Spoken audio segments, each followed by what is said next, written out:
Trinesha, Catrell.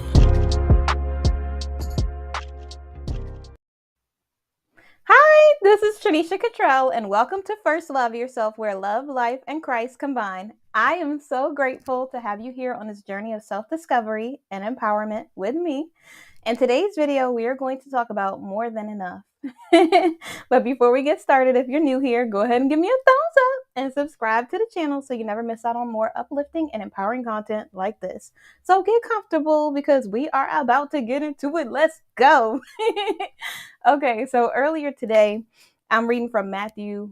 I believe it's Matthew 15. And for those of you that don't know, this is the story where Jesus comes across 4,000 that need to be fed. But before that, hold on, let's rewind, back it on up a little bit. Before he feeds the 4,000 plus women and children, he finds a maimed, a lame, a blind, a mute, and he heals them. He does this miracle, performs a miracle so that all of them are healed of whatever it is that's stopping them in life.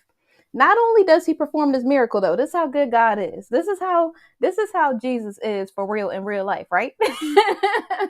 He really doesn't just do what you think he's going to do. He always exceeds the expectations of whatever it is you have in your mind that you think the blessing is going to be, that you think you're praying for. It's like 10 times more than that.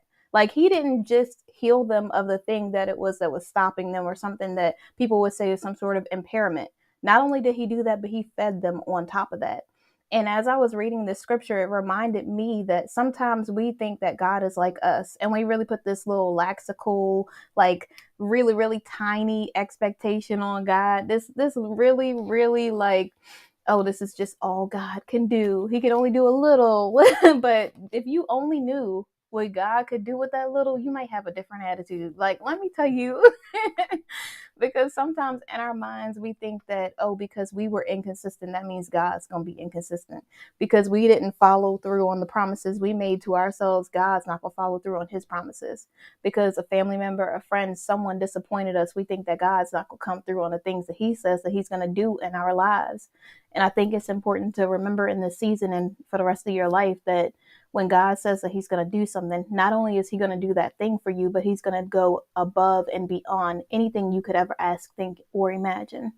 So sometimes we get so comfortable in life and we'll be like, okay, well, I'm praying to God for healing and I just want to be healed. That's it. And God's like, okay, I could heal you. But not only could I heal you, but I could actually do this, this, and this on top of that. But your prayer is so small because your faith is so little that we start saying, okay, God, just let me make it to the next day. Okay, God, if I just have a vehicle, that's great. And it's good to be content and it's good to be thankful and grateful for the things that God has blessed you with. But sometimes I think we get so comfortable in having little that we don't understand that God can do exceedingly and abundantly above anything that we could ever ask, think, or imagine. Sometimes we forget that God is who he says he is. How can we not expect God to do more than what we prayed for when he created the whole universe, the whole world, everything in it? If God can do that, if God can change things in 1 second, if God can literally take your prayer and maximize it times 10, times 3, times whatever it is, multiply everything that it is that you're praying for, then why is it that we have this lackluster mindset and we really go to God and we say, okay, God, if you could just do this one thing, and God's like, you just need me to pay one bill, but little did you know I was gonna make you a billionaire. like you got so lackadaisy, you got so content in having nothing, so poor-minded that you forgot that God, if you are a good steward of the things that God has already given you with a few things, small things, then God could bless you with many things.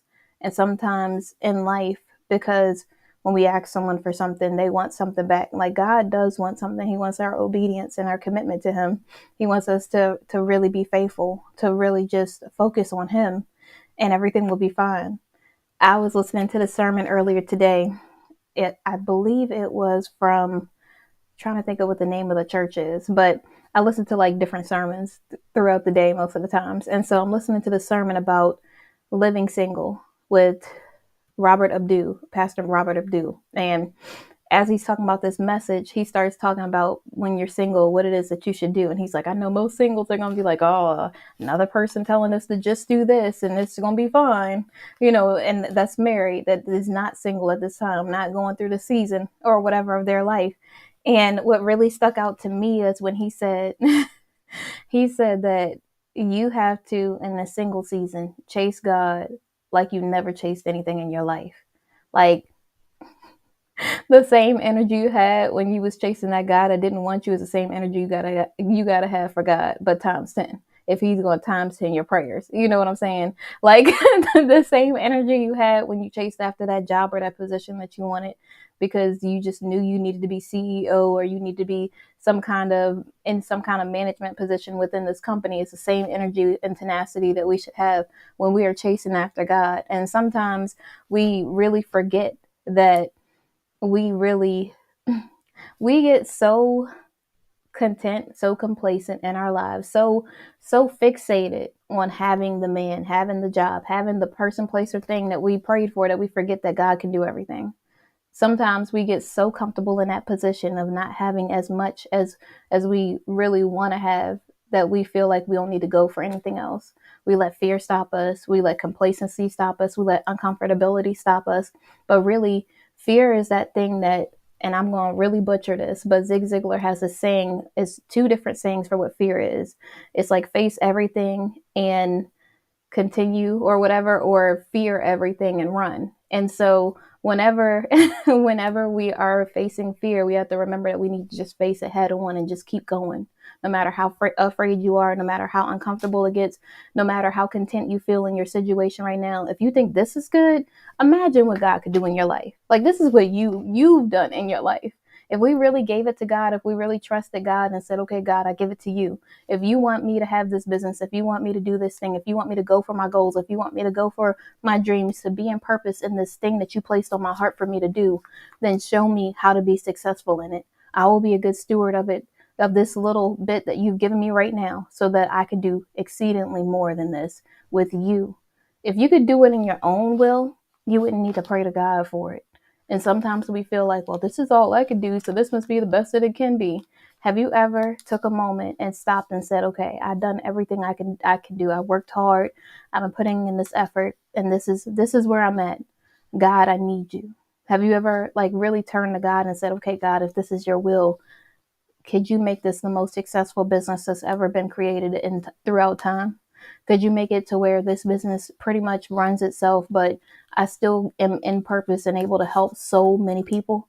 Can you make it to where I'm serving and it doesn't even feel like a job? Like, I want this to be something that, because it's purpose filled, I don't ever feel like I'm missing anything.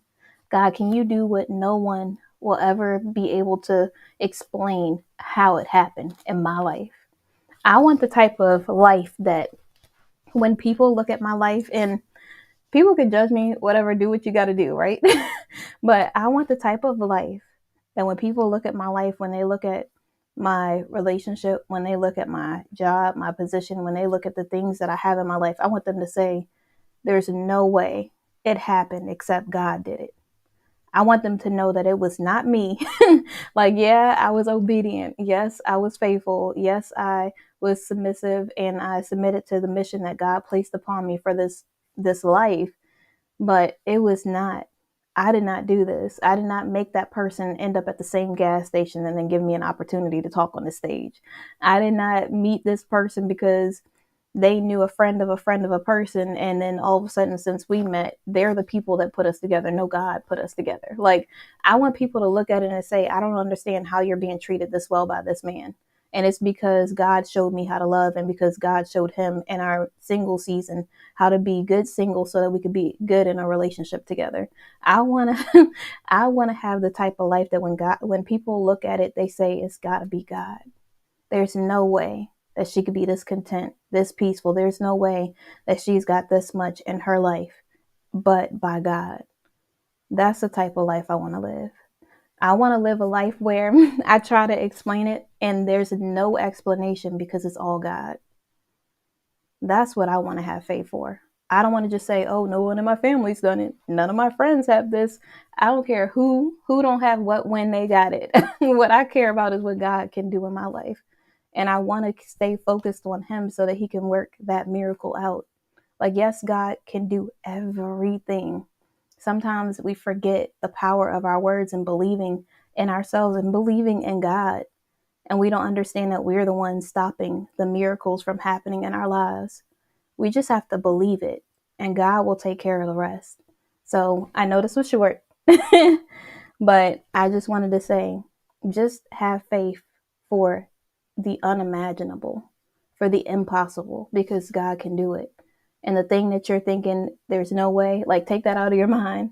You just have to do it. Face it head on and just go for it. Get uncomfortable. Do it even though you don't even know how it's going to end. It don't matter if it's only one person that believes in your company.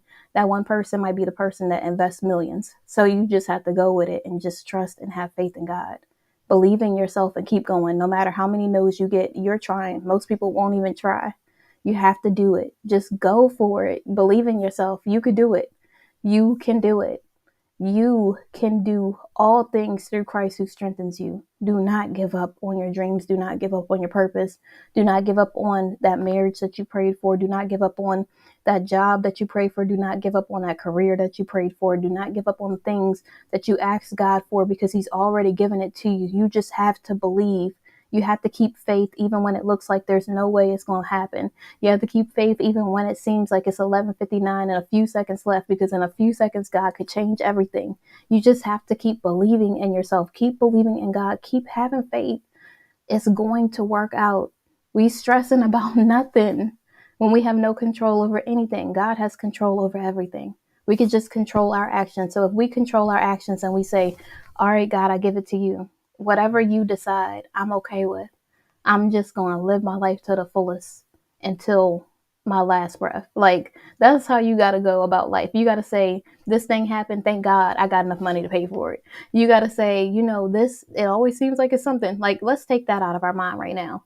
Something is always happening because it's life. Things will change, but it's our choice, and we have to take that moment and say, although things are happening, it's an instance. It's not my entire life. I'm going to keep continuing on. I'm going to keep being positive. I'm going to keep thinking of the next positive outcome, because I know God's going to come through. I know everything is going to be okay. You cannot give up on yourself. Do not give up on going for the things in life that you really, truly desire, because God got your back. Like, it might not be nobody else, but if he's for you, he's more than the whole world is against you. Always remember that. So thank you so much for watching. I will see you guys tomorrow. I got to go to a dance class that I'm teaching, but I will see you guys tomorrow. Bye.